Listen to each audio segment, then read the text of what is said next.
listeners, and welcome to Leading the Way in RVA. My name is Casey Long. I am the host of this podcast, as well as the owner of Fulfilled Coaching and Consulting.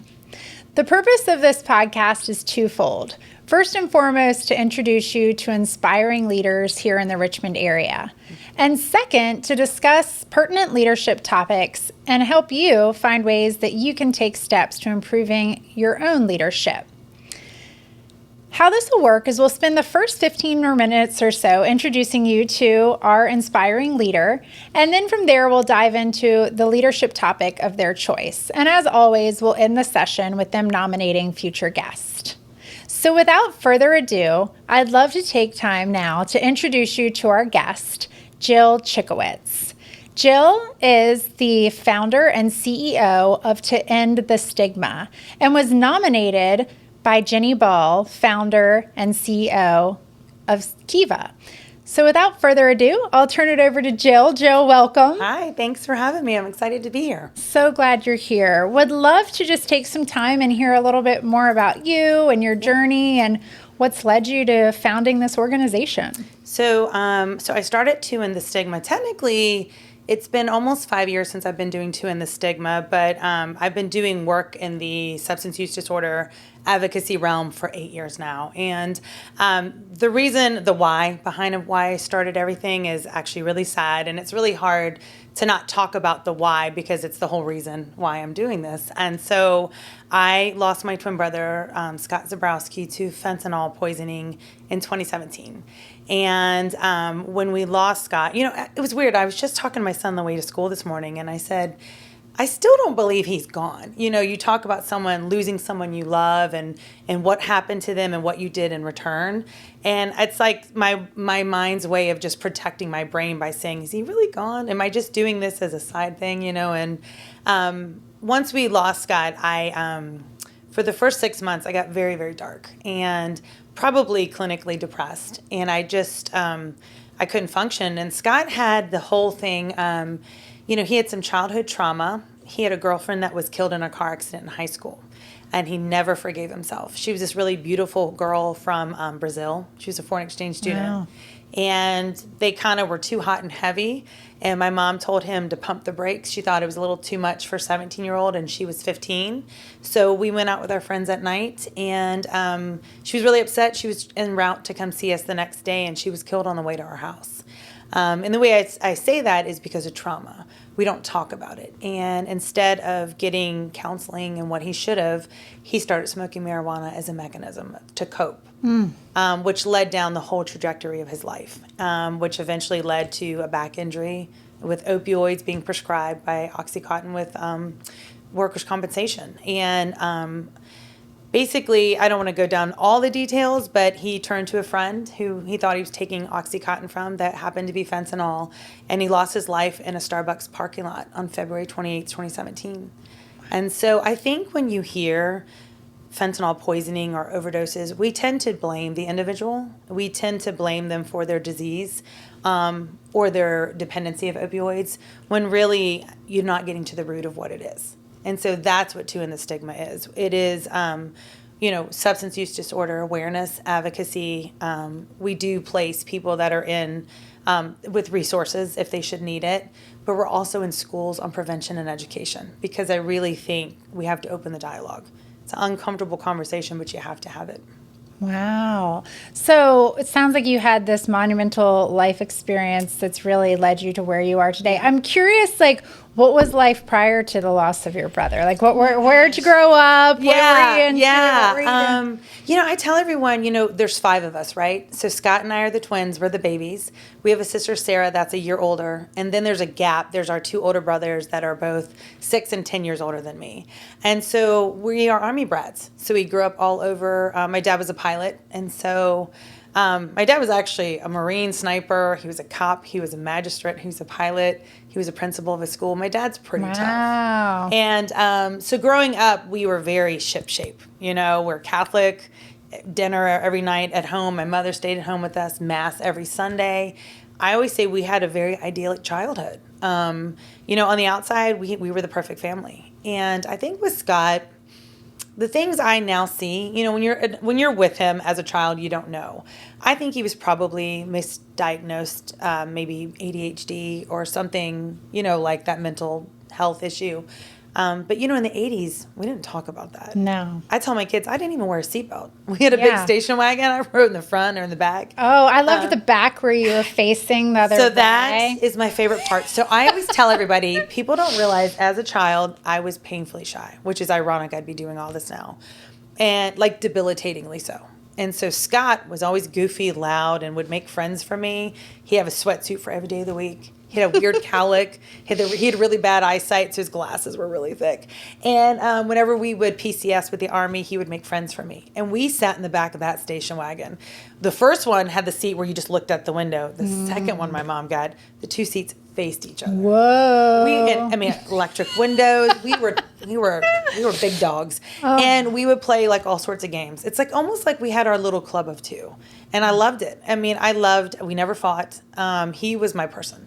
If you looked at me sideways, he'd come for you. He was a little dork, but then he got in high school and hit puberty. 6'4", he's gorgeous, and that's when he got the attention of everybody at our high school. The Brazilian lady. She was gorgeous too, so it worked out in their favor at that time. Wow. Yeah. So grew up in a pretty strict traditional household. Very strict. Yeah, my dad, it was not hard on the girls, but hard on the boys. So like if my brothers would fight, my dad would put on boxing gloves and open the garage door. Wow. Drop and give me 50. Wow. Yeah. And I think my two older brothers did well with that parenting. I don't think Scott did. I think Scott was very sensitive and didn't know how to handle that. And I don't blame my parents. It's very generational. But I do think that was kind of the trigger. And then he had the high school, experience of losing the girlfriend. And then he was put on, the back injury of oxy. It was like a perfect storm brewing. Like now I can understand it. At the time I didn't know how it all happened because it doesn't happen to families like mine. Yeah, this is like your this is your twin. Like this is your closest human. Yeah, and you're going through life. I didn't know my life without him. He's got your back. Yeah. And so then, where'd your career journey go after you graduated school? It's funny. So we both went off to Ferrum College in Roanoke freshman year. We both came back because we had a little too much fun. Again, when you have tight, strict parents, you want to let loose, and we did. We came back. We went to VCU. And after 2 years, he decided he was going to LA. He wanted to go live the dream. My other brother lives out there. And that's when Scott started running gyms and was very successful. And I finished my degree in PR and marketing. So it works out well now for me. Oh, wow. I was actually going to work for Channel 12. I was going to be a news anchor. And I'd already done the testing and gone down there. And I decided that I wanted to be a flight attendant for a year. And I was going to go to Europe for a month with my friends that summer. And Adventure. I did. Yeah. And then I met my husband, who's military, and we got married when I came back. And then I moved around with him and had children. So I had not been working my entire, adulthood, basically. My husband would deploy 12 to 18 months at a time. We were living in towns with no family. So we would be in, Fort Bragg, Kansas, upstate New York. So being at home with my kids was my priority, but I love it. I always loved being a stay-at-home mom. So marketing background, yes, flight attendant background, thought about being a news anchor, and then stay-at-home mom. Was what I ended up with. But, I do tell a lot of people, I do think, because my husband was an officer, you have the coffee groups and you have the wives clubs, and I tell everyone, even though I have some of the best Army wife friends, they're probably the toughest group, especially the officers groups. You learn a lot of resiliency. You learn to have a backbone, stand up. They had a thing called FRG leaders. My husband was a commander. So it was a family readiness group. And so I basically oversaw the wives and the soldiers that didn't go downrange. And so I was holding my role as an officer's wife, but just not a job or being paid. Yeah. The wife is very much so expected to support her husband. Yeah. Very interesting, You exude like strength. You exude this strength and then this marketing and this personality. And it's like... But it's almost a little Stepford Wife-ish, You went to all the balls and you went to the coffee groups and... you could affect your husband's career, how you acted. Wow, through influence. And if they were downrange and you were acting up, we all lived in Army posts, so it's just like the movie Army Wives. We all lived in the cul-de-sacs together. The ranks were all together. Wow. So lots learned. Yes. And then 2017, your Yes. world forever changed. Well, so my husband retires in 2015, and I wanted to come back home. No matter where I lived, Richmond and Midlothian area was my home. And that's what Scott used to say. He lived in California, but he'd come home to Virginia. You don't have any roots, but those are the ones that you recognized. And my parents were here. I wanted my children to be around them. I wanted to buy a home. I wanted for us to lay our roots. We had been gone long enough. And my husband said, all right, let's go. And so he brought me home, and it felt like I was finally. It was really weird. The day before Scott passed, I think something was just preparing us, even though we didn't know it. And I remember we never got deep on the phone, and Scott said, "Are you happy?" And I said, because we don't really say "I love you." We don't really dive into that, even though we love each other. And I said, I am. I said, for once, my husband's not in a war zone. My kids are thriving in school, and we live near mom and dad. And I said, but I keep waiting for the other shoe to drop. And he said, why? And I said, because every time I get on the top of my mountain, I get knocked off. And he said, remember, this is so weird. He said, remember this, you do everything for everyone else. I want you to be happy. This is what I want for you. And I said, okay. And it was just kind of strange that was our last conversation. Wow. So I think about it in my day-to-day, because every day, I do, grief has been a big thing for me. I struggle with grief. Even 8 years later, I have cried. Every morning I cry, and every night I cry. It's a routine. It's normal for me. I kind of wonder if it's healthy, but, I've talked to many, professionals, and they're like, but that's your way of processing and accepting and then still leading a normal life. But it is a conscious effort to keep continuing every day and advocate, but also still be a mother, a wife, and a daughter. Yeah, strength. You just extreme strength. Yeah. So your brother passes away. Yes. And you went through some pretty serious depression. I What did. was the spark that led to End the Stigma? So for 6 months, we had to bring his ashes back. We had to put him in columbarium. We're Catholic. The priest had to be involved. And I remember the next day I woke up after his funeral, and I told my mom, so that's just it? He's just gone, and you just expect me to just keep living my life? I said, I don't know my life without him. Like, growing up, it was Scott and Jill and the twins. It was never just Jill. I don't know how to just be Jill. So I was very bereaved at the time. And my mom had been talking to McShin Foundation here in Richmond, which is a big, recovery and rehab, and they're amazing. And he was coming home to get help. He just never made it. So I took a meeting, and I went over there, and I said, I want to start a scholarship fund, like many people do. And, you're just beside yourself. And I said, I'm going to have an event. I'm going to have a fundraiser. I'm going to raise money for people that can't afford it. I'm going to name it A Night for Scott. And it just came out of my mouth. And so the first year, nobody really believed. I mean, I kind of did it just with a few of the McShin employees and myself. My husband said I was like Aaron Brockovich. I went from door to door with my own business cards. It was pathetic. And my own flyers that I'd created talking about how he died and how we can raise money. And the first year was very successful.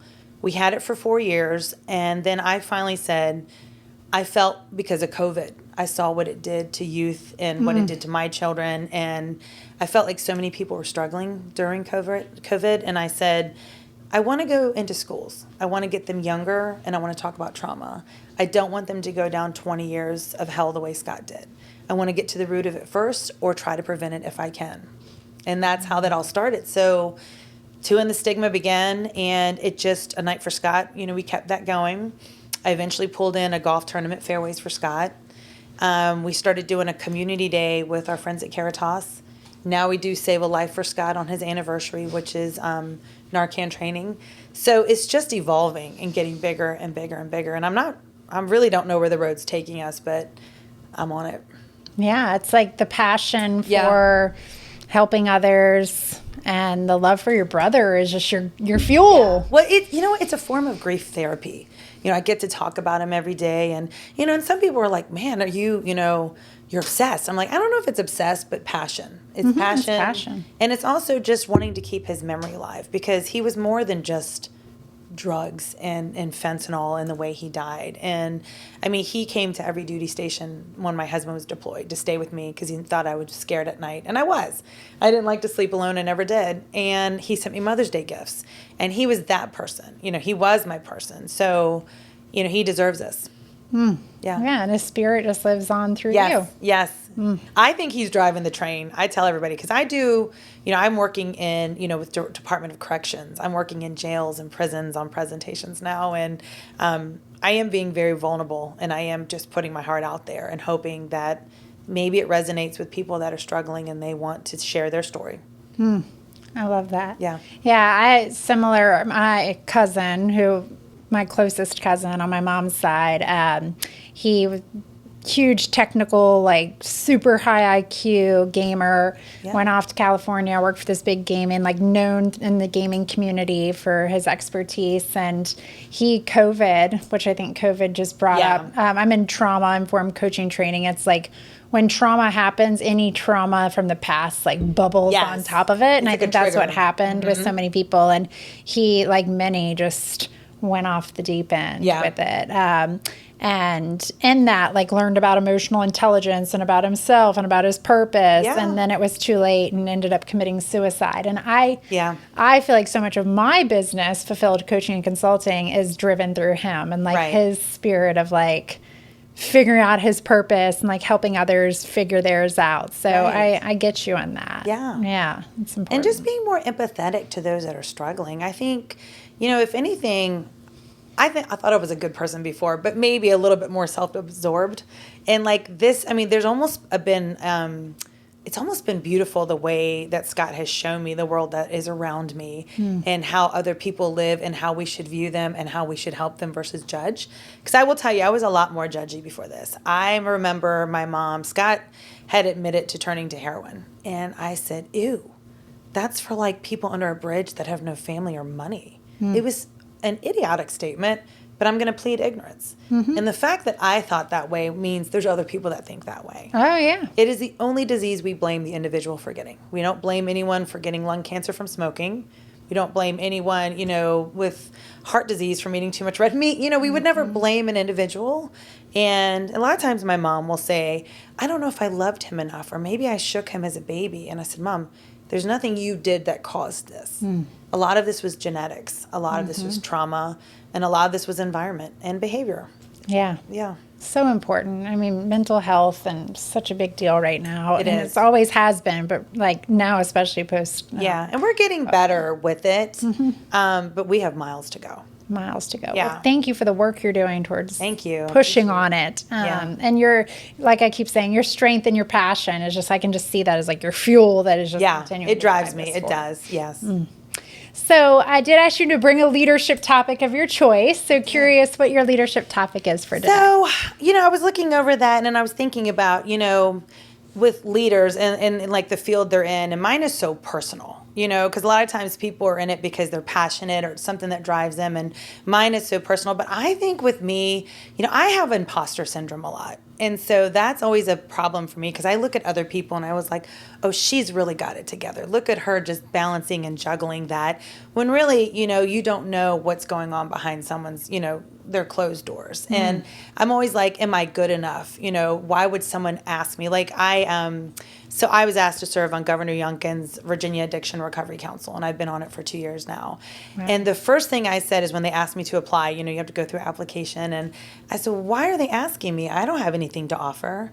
And my husband got so mad at me, and he was just like, the experience, the heart, the personal story, they want you to bring that real life experience so you can share that side of it too, and be, you know, kind of an advisor. But I feel like, and not knocking men, but as women, we don't always feel we're good enough. And that's my problem, is trying to feel like I'm worthy. Like, why are people asking me to do these things? Because in my mind, I'm a stay-at-home mom and an Army wife.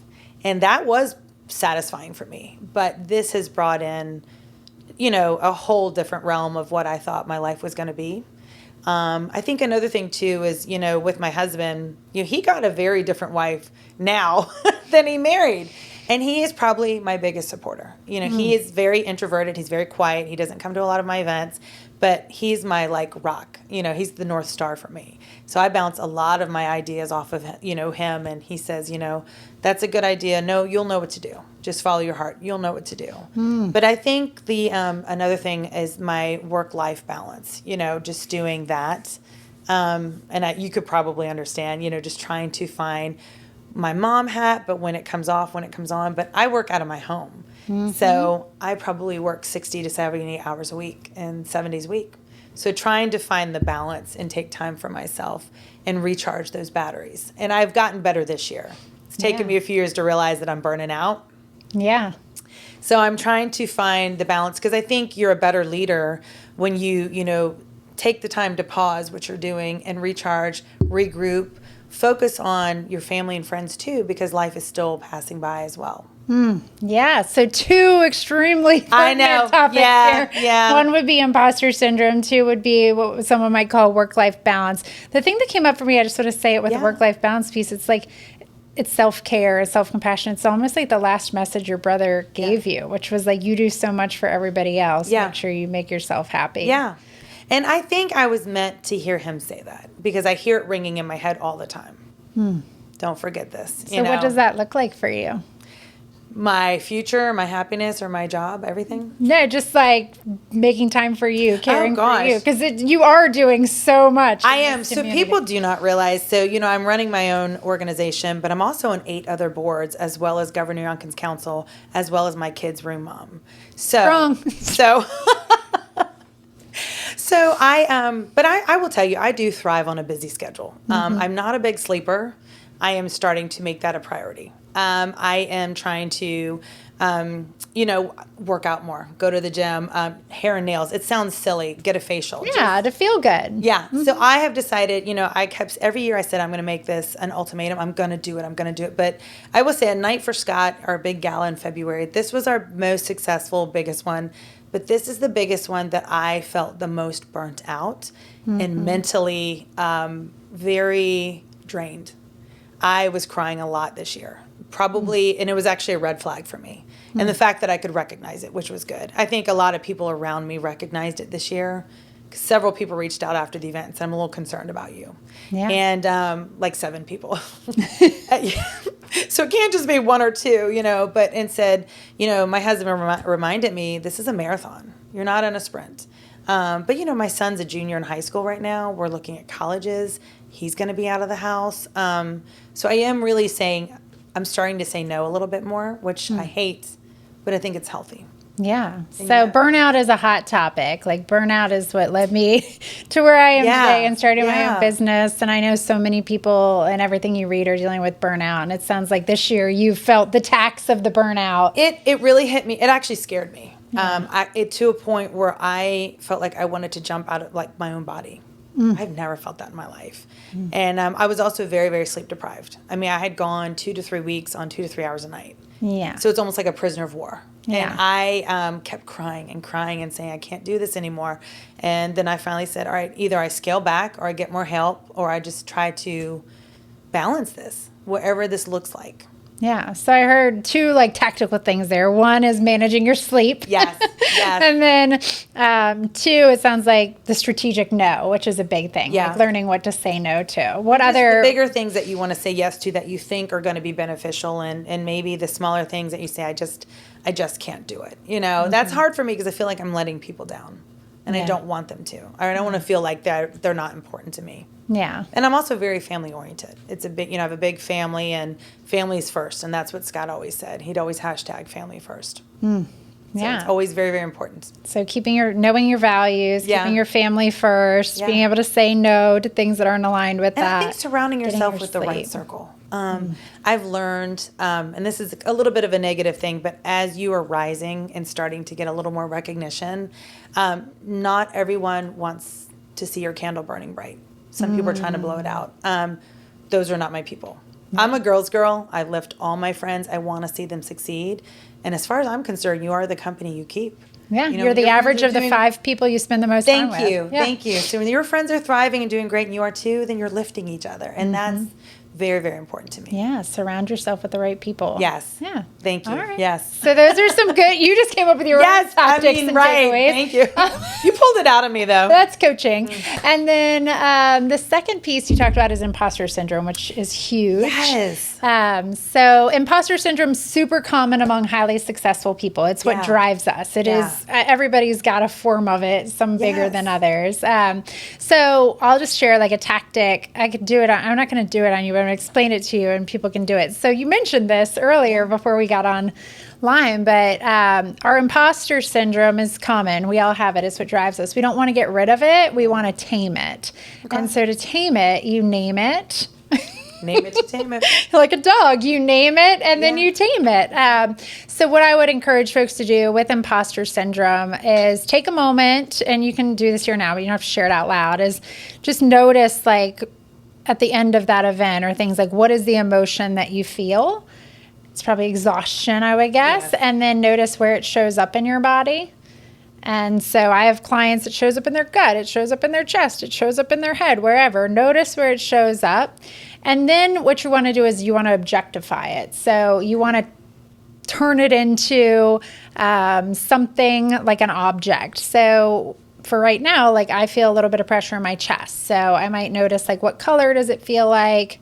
And then I can think about what shape is it? And I really like make it something. Okay. And then you can name it. I have all kinds of interesting characters that my clients come up with. And then you ask it what it needs from you and what you can do for it. And it's just a way, it sounds really, really weird, but it's super powerful. Yeah. If anybody wants to try it, they can connect with me. I love it. But it's naming it and training it. That's really interesting. I like that. And I think the weird thing is that most people wouldn't do is noticing where it shows up in your body, because it's a sensation that you feel, right? Yeah. That's really interesting. Yeah, and I think being able to recognize it and to say, I'm not perfect. I am a human, we are flawed. But I also think that's the beautiful point of it. Like whenever I talk and present, either in jails or in schools or wherever I am always the same. I mean, whether I'm talking to you like this or I'm in a forum, I am talking to someone like they are a friend. I mean, it's not regurgitated. It's not talking at them. It's trying to make them feel a story. And that's what I am. I always tell my husband, he always wants me to write notes and bullet points so I don't forget things. And I tell him, I said, when I start talking, it's almost like I leave my body and I don't know what I'm saying, but it's just coming out of me. And it's very therapeutic. Yeah, it's authentic. It's you. Mm-hmm. And my story, it's the same story, but the way I tell it. And storytelling's half the battle, is what I believe. I'm good at storytelling. You are good at storytelling. Yeah. And I'm so appreciative you came on here to share your story. It's a little heavier than you probably talk to people about. Just, it's a little sad, but I think everybody has some sort of grief or some sort of, sadness in their lives that, they deal with on a day-to-day basis. You never know what someone is dealing with. And I try to look at people that way every day. Yeah, and so much of what comes up on this podcast is around purpose. And I think sometimes you have to look at what have been the hardest challenges and things that I've gone through in my life. And now how might I use that to be of service to other? And you're a prime example of that. And I know a lot of times I get mom guilt. I never had it because I was very present with them. And now it's like, oh, they've got a basketball game, but I've got to go to D.C. But I know they know that I love them. And when I am present, I'm very present. Mm-hmm. And a lot of my events, I try to incorporate them into. So they're very involved with me. Yes, it sounds like it. And I love that. And the number one thing with parenting is modeling the way. And look at you. Yes, they're very big on getting back to their community. They're very community driven. They're very, very, really good at that. Well, it has been a pleasure. I could talk to you for hours. I know. We could sit for all day. I know. But I do want to take time. We always take time at the end of our conversation to think about who are leaders that inspire you here in the community and hopes they might be future guests. So I have a lot now. I've had a lot of mentors. I've had a lot of women that have inspired me. And I have 3 actually, and I want to say them. So one is Kelly Till. She's the president of Richmond Times. She's the first female. And as soon as she came to Richmond and took her job, I met her because at the Best of Richmond, we've won Best Charity Event for many years in a row. And I got to meet her and we went out to lunch. And I'm just very inspired by her, the way she juggles being the boss lady, but being also just very she's a good leader, but she's empathetic towards her employees, and you can tell they really respect and like her. Oh, I love that. Another one was Lori Warren. I don't know. She's the first female president of the Richmond Raceway. Yeah. So Kelly and Lori have always teamed up and done the Women That Drive Richmond. And I got to be one of the first class of one of the Women That Drive Richmond. So they've become really good friends. But I look at both of their lives at the way they're mothers, but they're running their own business. But they are, like, they go on vacations. They do have, that downtime, but they're still very driven and successful. And I try to emulate that because I'm a little bit newer in my field watching and hoping that I'm kind of leading my path the way they do theirs. I love that. This is the second time both of those women have been They're both very inspiring. The last one, I'm going to give you 3. Kim Hill at the Chesterfield Food Bank Outreach Center. I don't know if you met Kim, but she's one of the first women that I had met because we used to volunteer quite a bit at the food bank. That was big for Scott. And she and I got very, very close. And she's very inspiring. Oh. Very powerful women, and they're very they've become more friends than business relationships, but I love to lean on them for both. Yeah, well, it makes sense if you're the average of the 5 people you spend time with. Yes. All powerhouse women, and you are strength and power. Yes. So yes. Thank you for sharing your story. Thank you. I appreciate it. And thank you, listeners, for tuning in. Hey, listener, if you enjoyed today's session, take a moment and like, subscribe, or comment below. Especially leave a comment of a leader that inspires you here in Richmond that might be a great future guest. Also, if you're finding this session compelling and eager to learn more about yourself and your own leadership, don't hesitate to click into my website listed in the description and schedule a complimentary call. I'd love to learn more about you. Thank you.